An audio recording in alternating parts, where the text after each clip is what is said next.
Hello students, कैसे हैं आप लोग? सब बढ़िया, ठीक ठाक।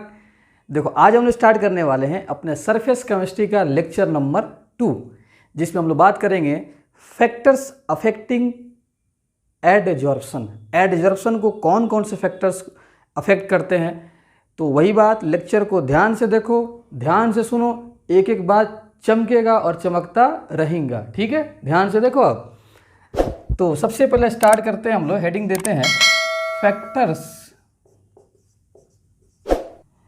फैक्टर्स अफेक्टिंग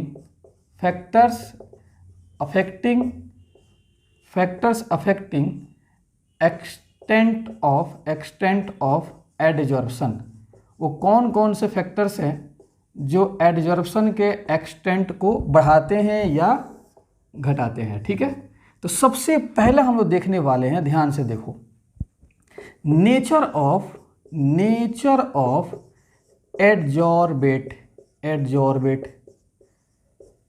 कि जो चिपकने आ रहा है उसके नेचर पर भी एडजॉर्प्शन का एक्सटेंट डिपेंड करता है। ठीक है, कि वो चिपकने वाला, अगर ज़्यादा चिपकने वाला है तो ज़्यादा एडजॉर्प्शन होगा। तो ज़रा देखते हैं ध्यान से यहाँ पर इसमें कि easily liquefiable gases are more adsorbed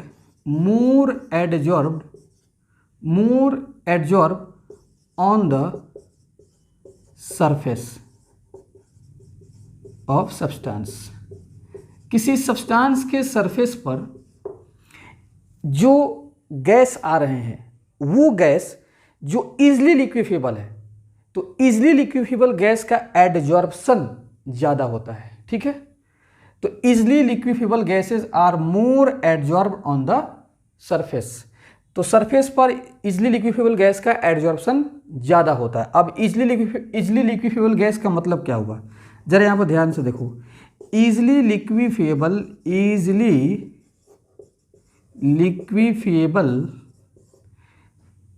gas means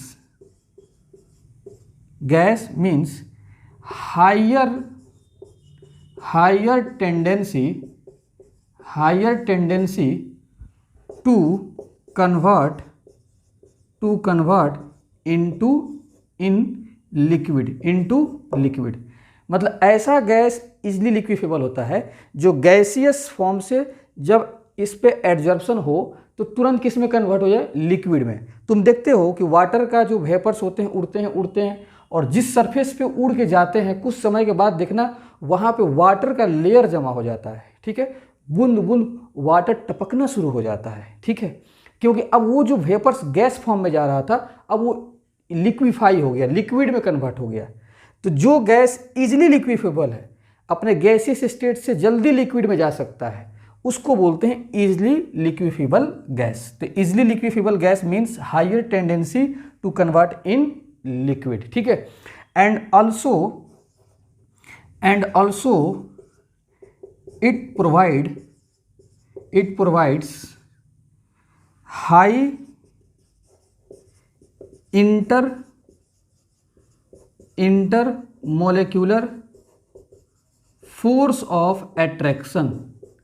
intermolecular force of attraction with surface। जिस सरफेस पे चिपकने जाएंगे उस सरफेस के साथ इंटरमोलिकुलर फोर्स ऑफ अट्रैक्शन ज़्यादा प्रोवाइड करेंगे। तो इसका मतलब कि एडजॉर्प्शन ज़्यादा होगा। जब इंटरमोलिकुलर फोर्स ऑफ अट्रैक्शन बढ़ेगा तो एडजॉर्प्शन ज़्यादा होगा। तो इजली लिक्विफेबल गैस के पास दो प्रॉपर्टी है, एक तो जल्दी लिक्विड में कन्वर्ट होगा, और जब लिक्विड में कन्वर्ट हो रहा है इसका मतलब कि फोर्स ऑफ अट्रैक्शन इंक्रीज कर गया। तुम बताओ कि गैस से कोई चीज़ लिक्विड में कन्वर्ट हो रहा है तो फोर्स ऑफ अट्रैक्शन इंक्रीज कर गया, आपस में फोर्स ऑफ अट्रैक्शन बढ़ गया। तो जैसे फोर्स ऑफ अट्रैक्शन बढ़ेगा तो वो जल्दी लिक्विड में कन्वर्ट हो जाएगा। ठीक है, तो easily liquefiable gas means higher tendency to convert in liquid and also it provides high intermolecular force of attraction. ठीक है, तो high intermolecular force of attraction भी प्रोवाइड करते हैं। एक काम करो, यहाँ पर विथ सरफेस छोड़ दीजिए, लिख भी सकते हो चाहे छोड़ भी सकते हो, कोई दिक्कत नहीं है। ठीक है, तो जब intermolecular force of attraction high है, ज़्यादा है, तो जल्दी क्या हो जाएगा, लिक्विड में कन्वर्ट हो जाएगा।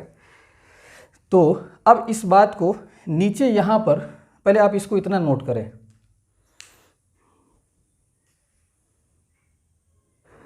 तो हम लोग पहला फैक्टर क्या देखें कि नेचर ऑफ एडजॉर्बेंट, और उसमें हम लोग क्या देखे हैं कि इजली लिक्विफिबल गैस का एडजॉर्प्शन ज़्यादा होता है। ठीक है, अब हम लोग कैसे पहचानेंगे कौन सा गैस इजली लिक्विफिबल है।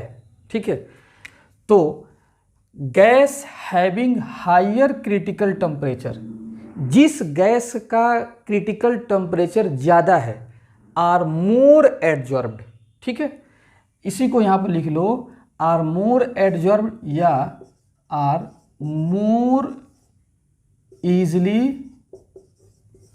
लिक्विफाइड। ठीक है, तो gas having higher critical temperature are more adsorb. जब मोर एडजॉर्ब हो रहा है इसका मतलब क्या कि लिक्विफाइड ज़्यादा हो रहा है। ठीक है, तो किसी गैस को कैसे पहचानेंगे कि इजली लिक्विफेबल ज़्यादा होगा, तो उसका क्रिटिकल टेम्परेचर ज़्यादा होना चाहिए। ठीक है, देखो टीसी का मतलब क्रिटिकल टेम्परेचर, जैसे क्रिटिकल टेम्परेचर इंक्रीज करेगा लिक्विफेक्शन क्या होगा, बढ़ेगा, मतलब लिक्विड में जाने का टेंडेंसी बढ़ेगा। इंटरमोलिकुलर फोर्स ऑफ अट्रैक्शन भी बढ़ेगा, जाहिर सी बात है जितना लिक्विड में जाएगा उतना इंटरमोलिकुलर फोर्स ऑफ अट्रैक्शन बढ़ेगा, और जितना इंटरमोलिकुलर फोर्स ऑफ अट्रैक्शन बढ़ेगा मतलब सरफेस ज़्यादा चिपकाएगा तो एडजॉर्प्शन बढ़ेगा। अब क्रिटिकल टेम्परेचर क्या है, ऐसा मिनिमम टेम्परेचर कि उस पे कोई गैस लिक्विड में कन्वर्ट हो जाए। ठीक है, ऐसा मिनिमम टेम्परेचर जिस पे कोई गैस इजली लिक्विड में कन्वर्ट हो जाए, उसी को बोलते हैं क्रिटिकल टेम्परेचर। अब कुछ एग्जाम्पल देखें, सुनो ध्यान से, ये गैस है और उसका ये क्रिटिकल टेम्परेचर, तो जितना ज़्यादा क्रिटिकल टेम्परेचर होगा उतना जल्दी गैस लिक्विड में कन्वर्ट होगा, मतलब उतना ज़्यादा एडजॉर्प्शन होगा। तो बताओ क्रिटिकल टेम्परेचर ज़्यादा किसका है, इसका। तो यहाँ से यहाँ जा रहे हैं तो क्रिटिकल टेम्परेचर इंक्रीज कर रहा है, और जब क्रिटिकल टेम्परेचर इंक्रीज करेगा तो एडजॉर्प्शन क्या होगा, इंक्रीज करेगा, एडजॉर्प्शन इंक्रीज करेगा। तो क्यों इंक्रीज करेगा, क्योंकि क्रिटिकल टेम्परेचर बढ़ाने पर लिक्विफिकेशन बढ़ेगा, और जैसे लिक्विफिकेशन बढ़ेगा तो इंटरमोलिकुलर फोर्स ऑफ अट्रैक्शन बढ़ेगा, तो एडजॉर्प्शन बढ़ जाएगा। ठीक है, तो क्रिटिकल टेम्परेचर यहाँ पर आप लिख सकते हैं टीसी क्या है, देखो ध्यान से, ये minimum temperature at which a gas is liquefied, ऐसा मिनिमम टेम्परेचर जिस पे कोई गैस लिक्विफाइड हो जाए। ठीक है, इसको नोट कर लें।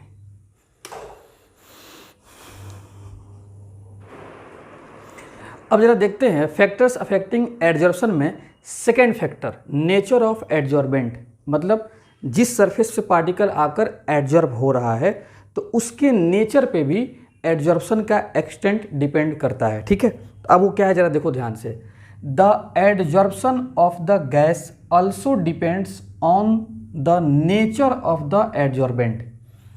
अ gas can be adsorbed on different adsorbent surfaces in different amount, मतलब एक गैस का एडजॉर्प्शन अलग अलग सरफेस पर कराया जाएगा तो अलग अलग अमाउंट में होगा, कम बेस अमाउंट में होगा। तो बताओ सरफेस को चेंज कर देने से उस गैस का एडजॉर्प्शन का एक्सटेंट बदला कि नहीं बदला, तो इसलिए एडजॉर्बेंट को बदल देने पर एक गैस का एडजॉर्प्शन का एक्सटेंट भी बदल जाएगा। जैसे एज फॉर एग्जाम्पल, इसको याद रखना, ये आपका हाइड्रोजन गैस है। हाइड्रोजन गैस का जब एडजॉर्प्शन कराएंगे हम लोग आयरन सरफेस पर, आयरन सरफेस, तो बताओ यहाँ पर आयरन सरफेस क्या है, एडजॉर्बेंट है, एडजॉर्बेंट है। ठीक है, और हाइड्रोजन यहाँ पर हम क्या ले रहे हैं, एडजॉर्बेट ले रहे हैं। तो हाइड्रोजन का एडजॉर्प्शन आयरन सरफेस पर क्या होता है, वीक होता है। क्या होता है, वीक एडजॉर्प्शन, वीक एडजॉर्प्शन। लेकिन यही हाइड्रोजन का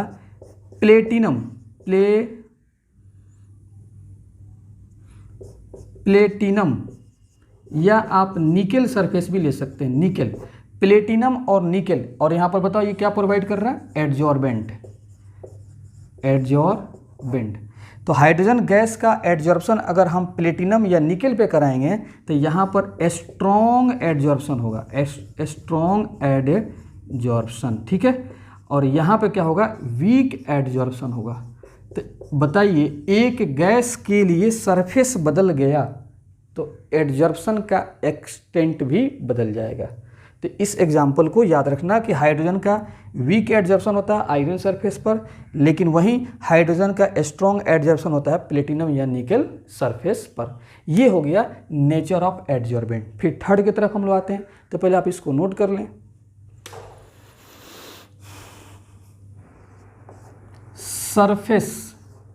surface area of adsorbent. Third factor काफ़ी इंपॉर्टेंट फैक्टर है, इसको ज़रा ध्यान से देखिएगा कि एडजॉर्प्शन के एक्सटेंट को बढ़ाने या घटाने में थर्ड फैक्टर का क्या रोल है, ठीक है।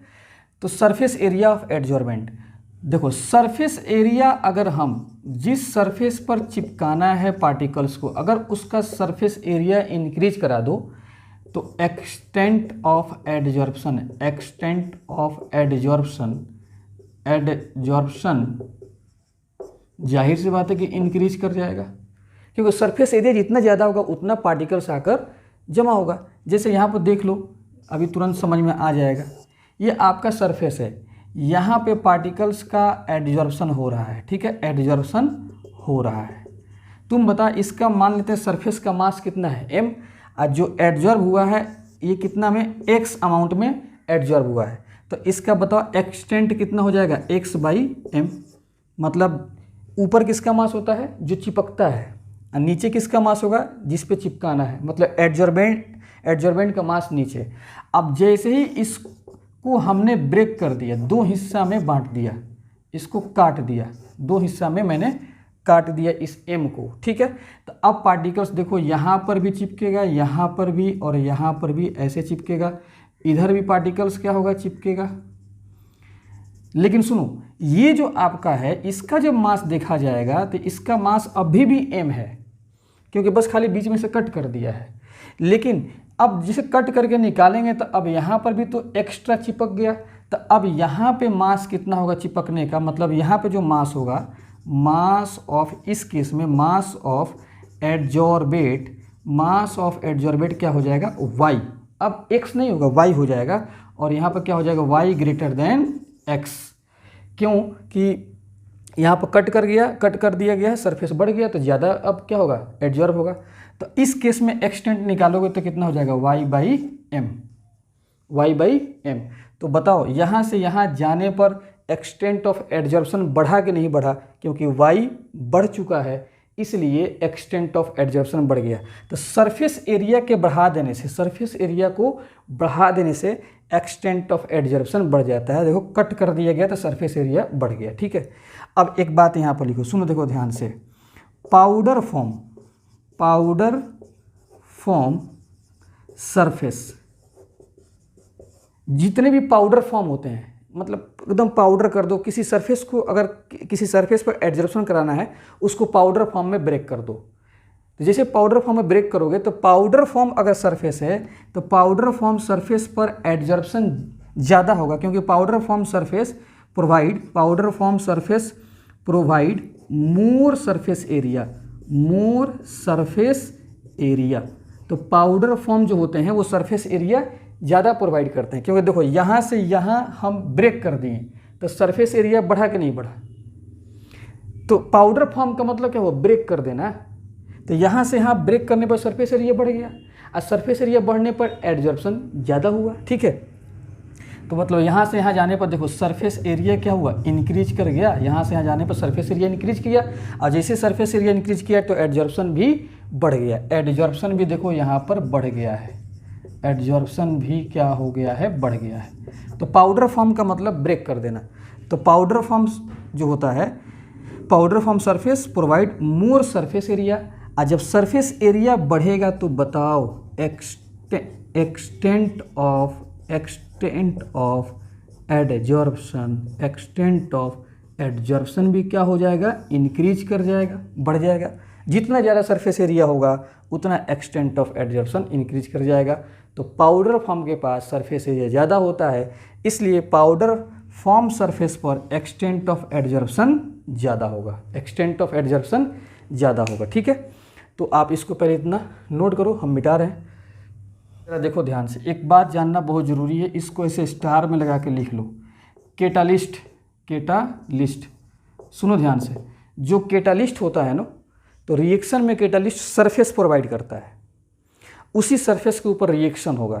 तो जितना सरफेस प्रोवाइड करेगा, जितना एडजॉर्प्शन होगा रिएक्टेंट का, उतना प्रोडक्ट ज़्यादा बनेगा। ठीक है, तो कैटालिस्ट बढ़िया तब इस्तेमाल करो, अच्छा कैटालिस्ट काम तब करता है जब अच्छा सरफेस प्रोवाइड करे। तो catalyst use in reaction in powder form. आपको कैटालिस्ट को अगर रिएक्शन में यूज करना है तो पाउडर फॉर्म में यूज कर दो। क्यों? तो पाउडर फॉर्म क्या होगा, catalyst use in reaction in powder form gives more surface area then extent of adsorption is more। ठीक है, ये जानना काफ़ी ज़रूरी है। ठीक है, तो यहाँ से क्या समझ में आया कि पाउडर फॉर्म का सरफेस एरिया ज़्यादा होगा, पाउडर फॉर्म का जब सरफेस एरिया ज़्यादा होगा तो एडजॉर्प्शन ज़्यादा कराएगा। तो कैटालिस्ट को रिएक्शन में यूज किया जाता है, एडजॉर्प्शन वो कराते हैं रिएक्टेंट को कैटालिस्ट, और प्रोडक्ट बनाता है। तो कैटालिस्ट जब एडजॉर्प्शन कराएगा तो उसका पाउडर फॉर्म को आपको यूज करना है, ताकि ये सरफेस एरिया ज़्यादा देगा, और जब सरफेस एरिया ज़्यादा देगा तो एक्सटेंट ऑफ एडजॉर्प्शन भी ज़्यादा मिलेगा। ठीक है, इस बात को नोट कर लें। चलिए ज़रा देखते हैं चौथा फैक्टर कौन सा है, इफेक्ट ऑफ टेम्परेचर। टेम्परेचर का भी इफेक्ट एडजॉर्प्शन के रेट को, एक्सटेंट को बढ़ाता है, घटाता है। ठीक है, और पांचवा जिसका नाम है इफेक्ट ऑफ प्रेशर। तो ये चौथा और पांचवा, इस दोनों को हम लोग नेक्स्ट टॉपिक में पढ़ेंगे, जब पढ़ाएंगे आपको टाइप्स ऑफ एडजॉर्प्शन, उसमें आपको डिटेल्स बताया जाएगा। ठीक है, अगला टॉपिक हम लोग पढ़ने जा रहे हैं जिसका नाम है थर्मोडायनामिक्स फंक्शन फॉर एडजॉर्प्शन। तो थर्मोडायनेमिक्स पैरामीटर या थर्मोडायनेमिक्स फंक्शन को देखते हैं एडजॉर्प्शन के केस में। तो सबसे पहला फंक्शन है गिब्स फ्री एनर्जी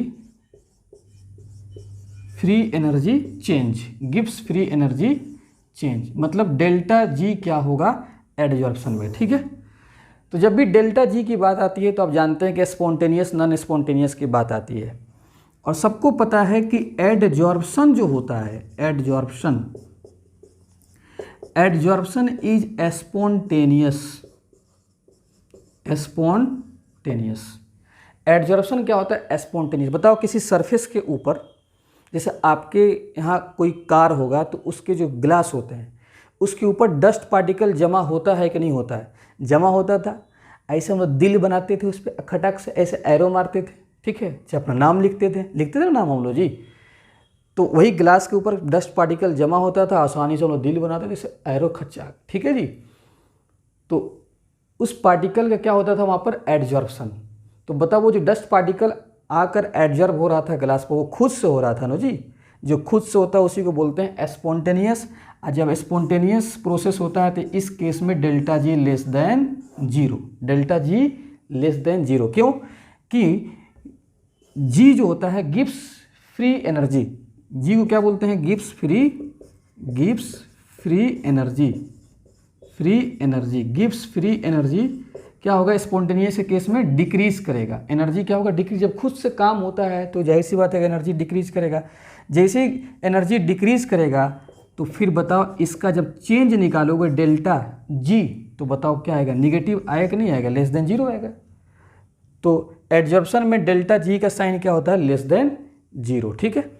सेकेंड, अच्छा पहले इतना आप नोट कर लो, इतना पहले नोट करो, फिर मिटा रहा हूँ, नोट करो इतना।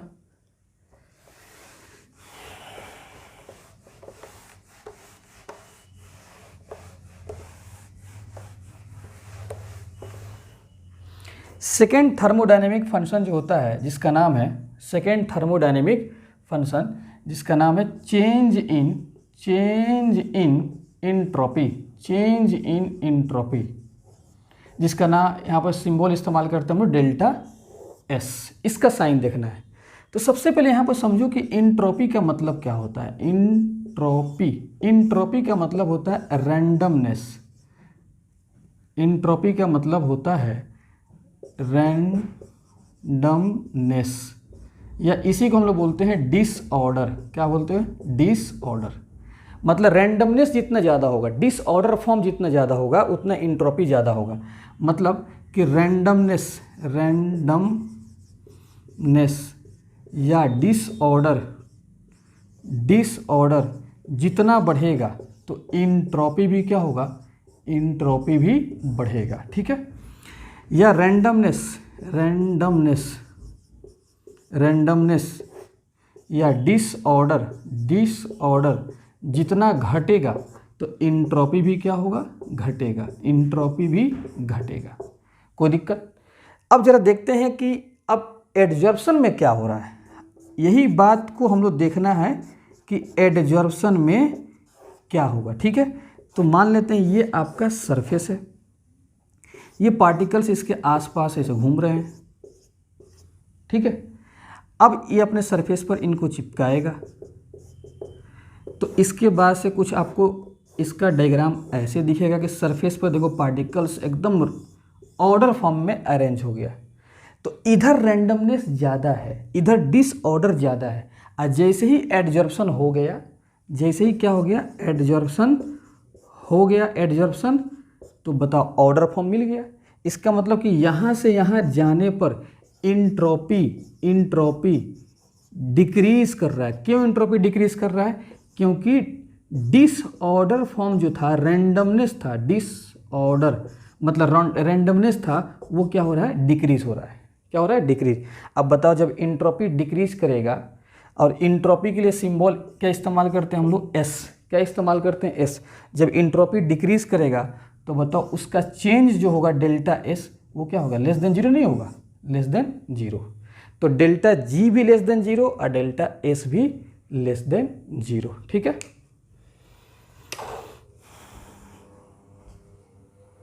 अब हम लोग जरा देखते हैं थर्ड थर्मोडायनेमिक फंक्शन, थर्ड, जिसका नाम है change in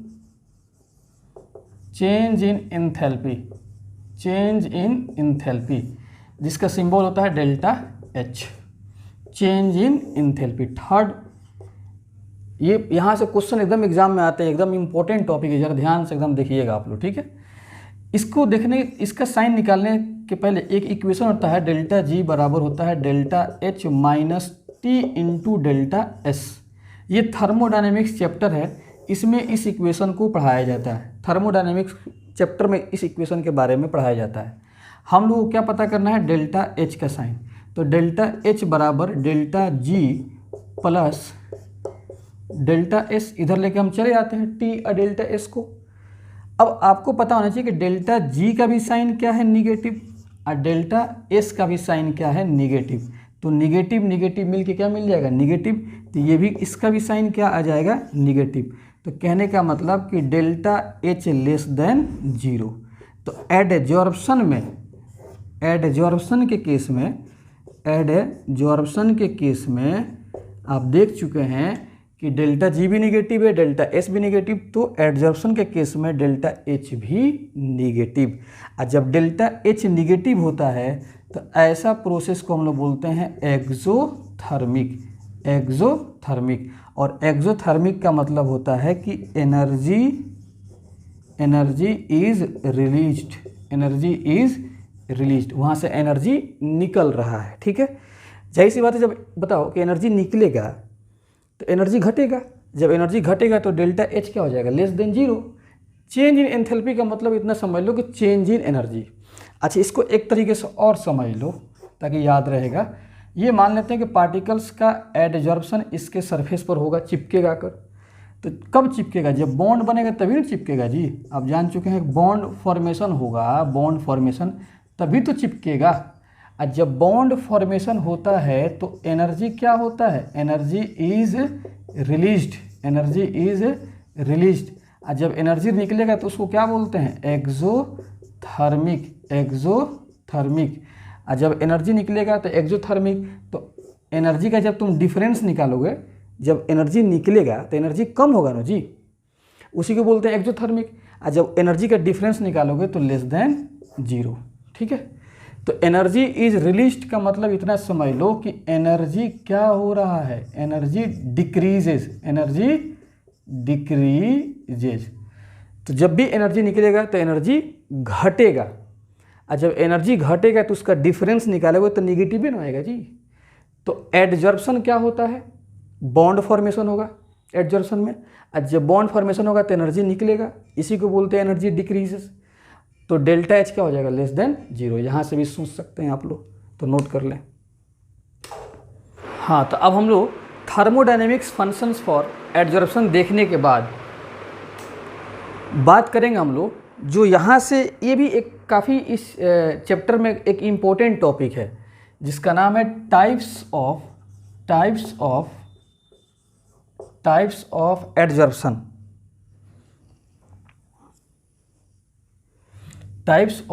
adsorption, types of adsorption.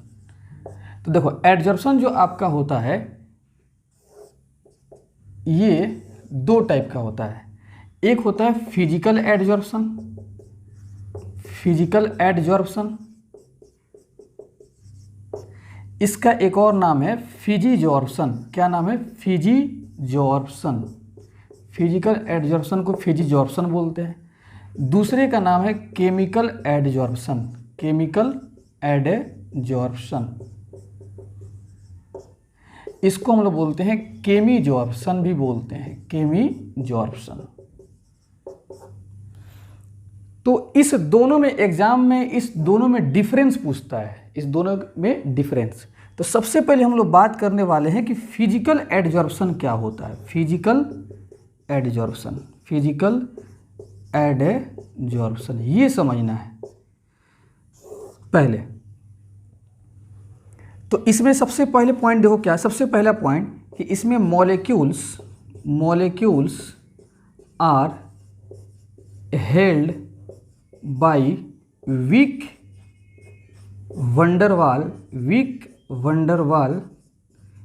Van der Waals force of attraction, force of attraction, weak van der Waals force of attraction. इसमें सरफेस पे जो मॉलिक्यूल्स आकर जमा होगा यहाँ पर, तो बताओ फोर्स ऑफ अट्रैक्शन लगेगा कि नहीं लगेगा। तो यहाँ पे जो फोर्स ऑफ अट्रैक्शन लगेगा तभी तो चिपकाएगा। तो फिजिकल एडजॉर्प्शन में जो फोर्स ऑफ अट्रैक्शन लगेगा वो weak van der Waals force of attraction लगता है। और आप लोगों को पता है कि जब बॉन्ड बनता है, अट्रैक्शन होता है तो एनर्जी निकलेगा, एनर्जी निकलेगा।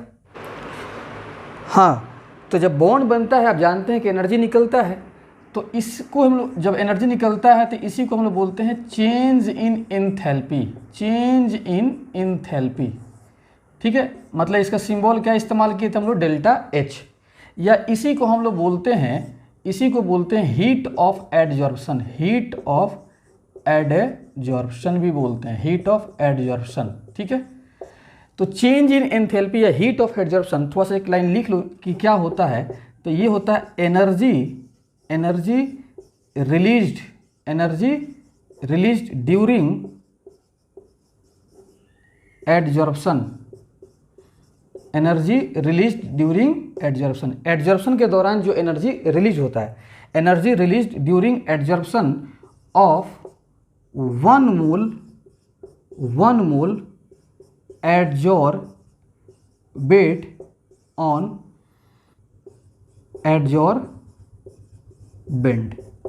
ठीक है, मतलब 1 मोल एडजॉर्बेट का जो एडजॉर्प्शन होगा किस पे, एडजॉर्बेंट पर, तो उस दौरान जो एनर्जी निकलेगा उसी को बोलते हैं हीट ऑफ एडजॉर्प्शन या चेंज इन एंथैल्पी।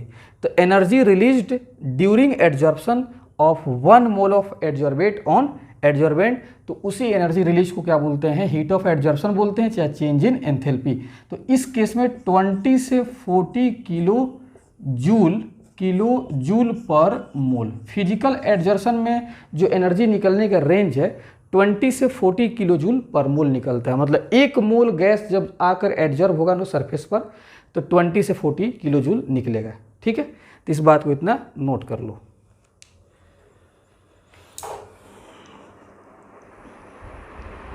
तो फिजिकल एडजॉर्प्शन में 2 बात आप देख लिए हैं कि वीक वंडर वाल फोर्स लगता है। दूसरा कौन सा पॉइंट तुम देख लिए, दूसरा चेंज इन एंथैल्पी। तीसरा पॉइंट देखो फिजिकल एडजॉर्प्शन में, तीसरा कि इट इज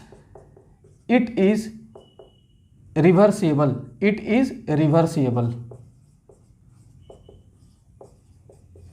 फिजिकल एडजॉर्प्शन क्या होता है, रिवर्सिबल होता है। अब इसका मतलब समझ लो, रिवर्सिबल का मतलब मान लेते हैं कि पार्टिकल आकर इस सरफेस पर एडजॉर्ब हुआ, एडजॉर्ब होने के बाद फिर ये पार्टिकल इस सरफेस को छोड़कर आसानी से निकल सकता है क्योंकि वीक फोर्स से एडजॉर्प्शन हुआ है। तो जैसे ये पार्टिकल आकर एडजॉर्ब हुआ, फूंक मारोगे क्या हो जाएगा, ये पार्टिकल उड़ जाएगा। तो इसी को बोलते हैं रिवर्सिबल। ठीक है, तो इट इज़ रिवर्सिबल मतलब इट इज़ रिवर्सिबल का मतलब ये हुआ कि इसमें desorption is easy, desorption is easy. Sir desorption क्या है, तो removal of particles from surface. ठीक है, मतलब एक होता है एडजॉर्प्शन मतलब पार्टिकल का चिपकना, और उसी का उल्टा होता है डिजॉर्प्शन मतलब चिपके हुए पार्टिकल का रिमूव होना। ठीक है, मतलब इतना समझ लो कि डिजॉर्प्शन जो होता है वो क्या होता है, रिवर्स ऑफ एडजॉर्प्शन होता है, रिवर्स ऑफ एडजॉर्प्शन, जिसको बोलते हैं removal of particles from surface. ठीक है, तो इसमें ये क्या होता है, रिवर्सिबल होता है। फिजिकल एडजॉर्प्शन रिवर्सिबल मतलब इसमें डिजॉर्प्शन आसानी से हो जाएगा। फिर आगे देखो, इट इज नॉन स्पेसिफिक का मतलब क्या हुआ कि each gases will adsorb in varying amount. मतलब कि फिजिकल एडजॉर्प्शन जो होता है वीक फोर्स से होता है। तो जितने भी टाइप के गैस हैं, अलग अलग टाइप के गैस, सबका एडजॉर्प्शन कुछ ना कुछ हो जाएगा क्योंकि फोर्स क्या बन रहा है, कमजोर बन रहा है। तो वेरिंग अमाउंट में, कम बेस अमाउंट में एडजॉर्प्शन सभी गैस का हो जाएगा। इसी को बोलते हैं नॉन स्पेसिफिक। तो 4 पॉइंट क्लियर हो गया। तो इस बात को पहले इतना नोट कर लीजिए।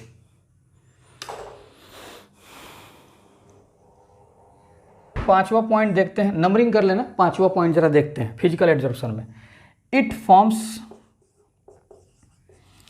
फॉर्म्स मल्टीलेयर मतलब ये सरफेस हो गया, इसके ऊपर ये आपका एक लेयर बन गया, इसके ऊपर भी लेयर बनेगा, इसके भी ऊपर लेयर बनेगा, मतलब मल्टी लेयर बनता है क्योंकि वीक फोर्स बनना है तो इसे लेयर बनते जाएगा।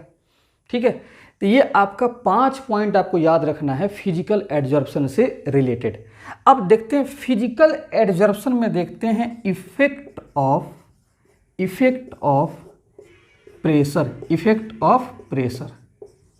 हम फैक्टर्स अफेक्टिंग में प्रेशर और टेम्परेचर को नहीं बताए थे, अब यहीं पर आपको बता रहे हैं इफेक्ट ऑफ प्रेशर। देखो प्रेशर बढ़ाने पर extent of adsorption x by m, pressure बढ़ाने पर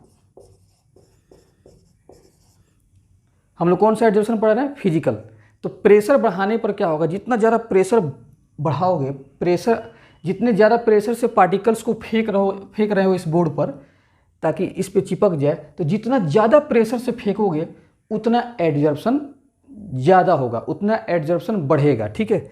तो प्रेशर बढ़ाने पर एक्सटेंट ऑफ एडजॉर्प्शन बढ़ता है, ठीक है, एक्सटेंट ऑफ एडजॉर्प्शन बढ़ते जाएगा। और फिजिकल एडजॉर्प्शन में क्या होता है, मल्टी लेयर बनता है।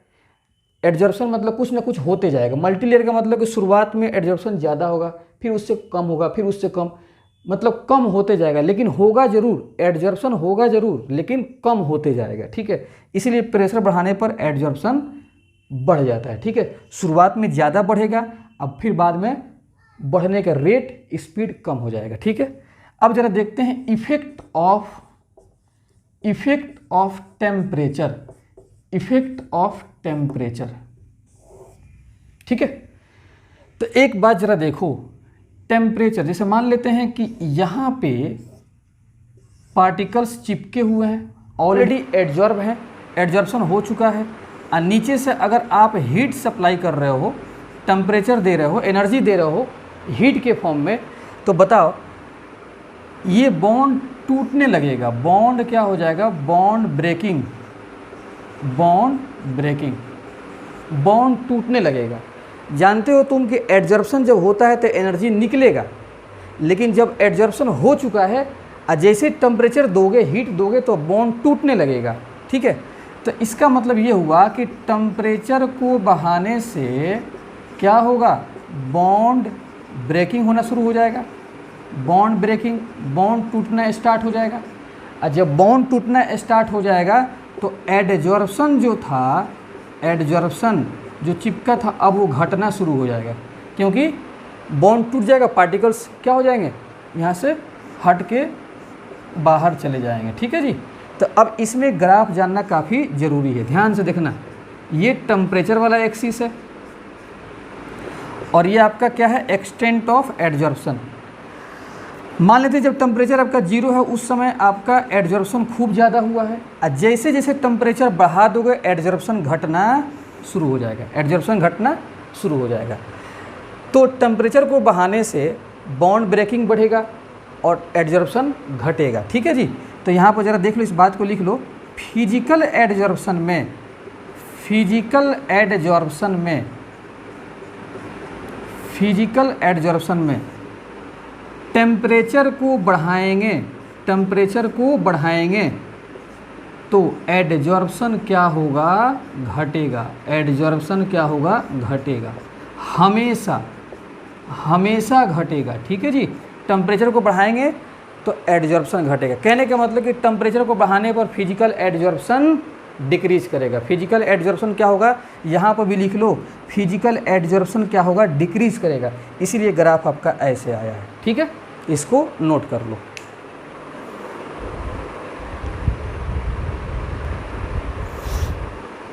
कि if temperature increases physical adsorption decreases, और ग्राफ आपको याद रखना है, ठीक है। ये फिजिकल एडजॉर्प्शन का ग्राफ है, एक्सटेंट ऑफ एडजॉर्प्शन में और टेम्परेचर के बीच में। अब हम लोग आते हैं केमिकल एडजॉर्प्शन, किसमें बात करते हैं, केमिकल एडजॉर्प्शन, केमिकल एडजॉर्प्शन, ठीक है। तो इसमें सबसे पहला पॉइंट देखो, इसमें molecules, molecules are held by a strong bond.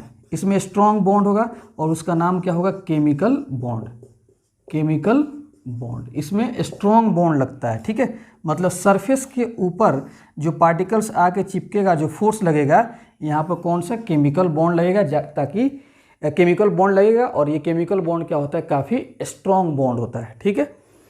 Second point जरा समझ लो, सेकेंड पॉइंट कि इस केस में जो चेंज इन एंथैल्पी होता है, चेंज इन एंथैल्पी, ठीक है, डेल्टा एच, इसका रेंज आपको याद होना चाहिए कितना, 80 से लेकर 240 किलो जूल पर मोल, 80 से लेकर 240 किलो जूल पर मोल। और चेंज इन एंथैल्पी का मतलब क्या, हम आपको समझा चुके हैं फिजिकल एडजॉर्प्शन में, ठीक है। तीसरा पॉइंट ये समझना है कि it is irreversible, irreversible, it is irreversible, ठीक है। जैसे मान लेते हैं आपका ये सरफेस हो गया, पार्टिकल्स आकर यहाँ पर एडजॉर्ब हो गया, फिर इसका यहाँ से रिमूवल, पार्टिकल उड़कर यहाँ पर नहीं जाने वाला है, क्योंकि ये इरिवर्सिबल होता है। और क्यों होता है? क्योंकि इसमें कौन सा बॉन्ड लगेगा? Chemical bond. ठीक है, तो केमिकल बॉन्ड क्या है? स्ट्रॉन्ग बॉन्ड है, इसलिए यहाँ पर पार्टिकल्स यहाँ से उड़ के जाने वाला नहीं है। एक नॉर्मल कंडीशन पर अगर हम लोग चाहेंगे थेथराई कर पार्टिकल्स को उड़ाने के लिए नहीं उड़ा सकते हैं जी, लेकिन एक नॉर्मल कंडीशन पर पार्टिकल्स उड़ के जाने वाला नहीं है। चौथा क्या है कि इट इज़ स्पेसिफिक, मतलब ये क्या होता है? केमिकल एडजॉर्प्शन स्पेसिफिक होता है, इसमें खास गैस ही एडजॉर्ब होगा। क्यों एडजॉर्ब होगा खास गैस? क्योंकि स्ट्रॉन्ग बॉन्ड बनाना है। ठीक है जी, तो इसमें क्या होता है? इट इज़ स्पेसिफिक का मतलब क्या होता है कि इसमें एडजॉर्प्शन होता है, adsorption of specific gas, adsorption of specific gas. और फिजिकल में क्या था? कोई सा भी गैस आएगा चिपकना शुरू हो जाएगा। ठीक है जी, तो 4 पॉइंट आप लिखिए, फिर आगे हम बढ़ाते हैं। देखो ध्यान से, केमिकल एडजॉर्प्शन में 5वां point, monomolecular layer is form. इसमें मोनोमोलिकुलर लेयर बनेगा, एक ही लेयर बनेगा, लेकिन फिजिकल में मल्टी लेयर बन रहा था। फिर जो पार्टिकल यहाँ पर आएगा एडजॉर्ब होने के लिए, तो केमिकल एडजॉर्प्शन पॉसिबल नहीं है, एक ही लेयर बनेगा। अब जरा देखते हैं केमिकल एडजॉर्प्शन में इफेक्ट ऑफ प्रेशर। तो इफेक्ट ऑफ प्रेशर समझने के लिए, initially adsorption increases then it becomes constant. इस केस में केमिकल एडजॉर्प्शन में अगर हम प्रेशर बढ़ाते हैं तो शुरुआत में एडजॉर्प्शन बढ़ जाएगा और फिर बाद में कांस्टेंट हो जाएगा। इस बात को तुम ग्राफ से समझ लो। ये देखो प्रेशर, ये क्या हो गया आपका? प्रेशर, और इधर क्या हो गया आपका? Extent of adsorption. इनिशियली तुम बढ़ाओगे प्रेशर, खटाक से बढ़ेगा एक्सटेंट ऑफ एडजॉर्प्शन, फिर आगे बढ़ाओगे तो अब ग्राफ ऐसे मिलेगा, बिकम्स कांस्टेंट हो जाएगा। ग्राफ क्या हो जाएगा? Becomes constant. क्यों? कि यहाँ पर एक ही लेयर बनेगा। क्या बनेगा? एक ही लेयर। तो प्रेशर जब बढ़ाया गया तो जहाँ तक एक्सटेंट ऑफ एडजॉर्प्शन बढ़ा वहाँ तक एक लेयर बना, और फिर उसके बाद से जब एक लेयर बन गया तो फिर तो एडजॉर्प्शन होने वाला है नहीं, इसलिए ग्राफ क्या हो जाएगा? फ्लैट हो जाएगा।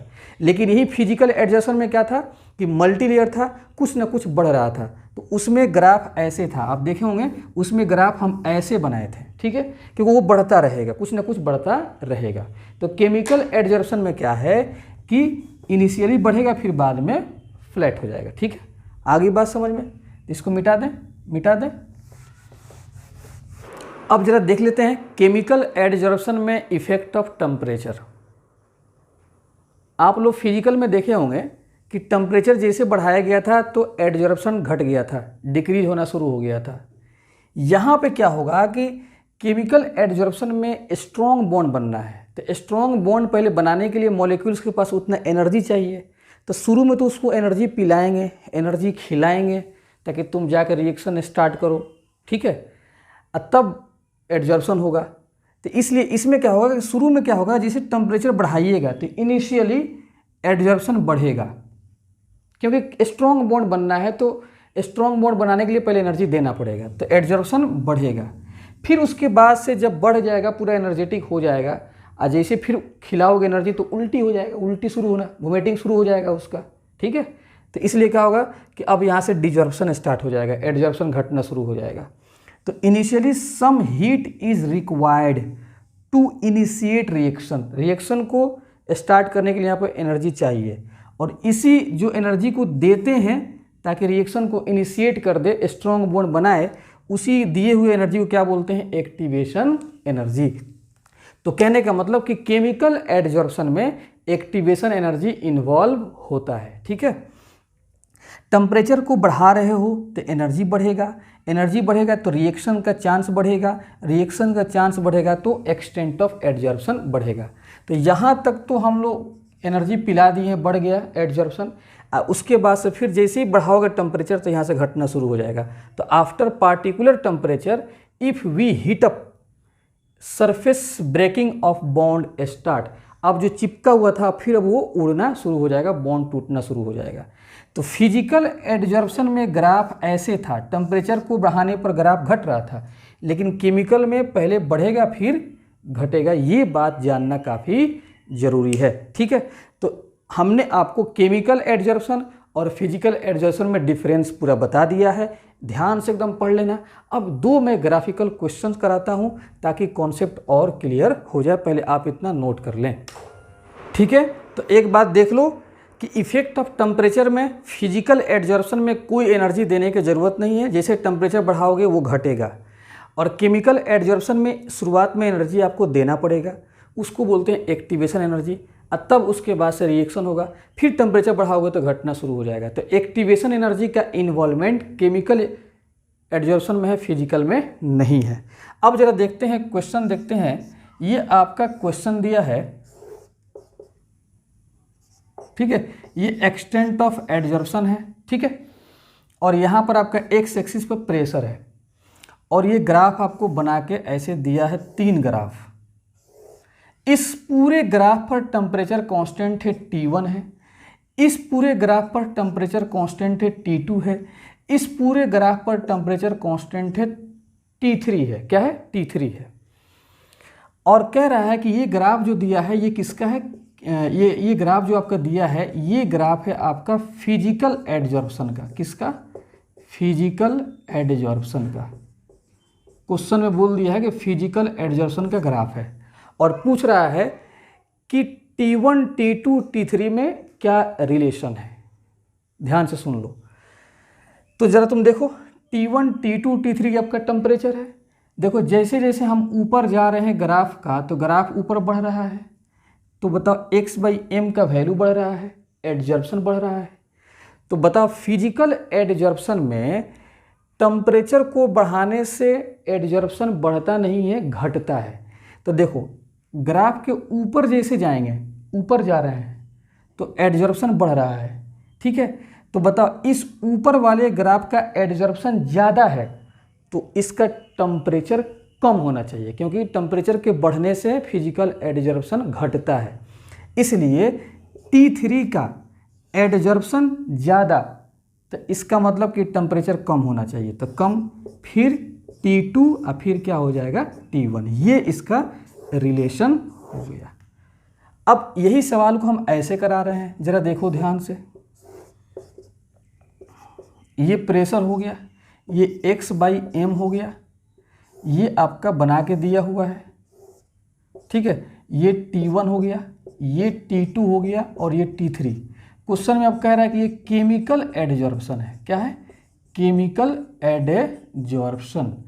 और केमिकल एडजॉर्प्शन में वो भी कह रहा है कि लो टेम्परेचर रेंज में है। Low temperature range, low temperature range की बात कर रहा है। ठीक है, तो ज़रा तुम देखो, जैसे जैसे ऊपर जा रहे हैं एडजॉर्प्शन बढ़ रहा है। तो बता, इस ऊपर वाले ग्राफ का एडजॉर्प्शन ज़्यादा है तो इसका टेम्परेचर भी ज़्यादा होना चाहिए, क्योंकि केमिकल एडजॉर्प्शन में शुरुआत में इनिशियली टेम्परेचर बढ़ाने पर एडजॉर्प्शन बढ़ता है। तो सर यहाँ पर कहाँ लिखा कि इनिशियली? तो लिखा नहीं है, लो टेम्परेचर रेंज। तो लो टेम्परेचर, शुरुआत में आपको टेम्परेचर जितना बढ़ाइएगा तो केमिकल एडजॉर्प्शन बढ़ता है। तो बताओ T3 का एडजॉर्प्शन ज़्यादा है तो इसका टेम्परेचर भी ज़्यादा होना चाहिए। T3 ज़्यादा होगा, फिर T2, फिर T1।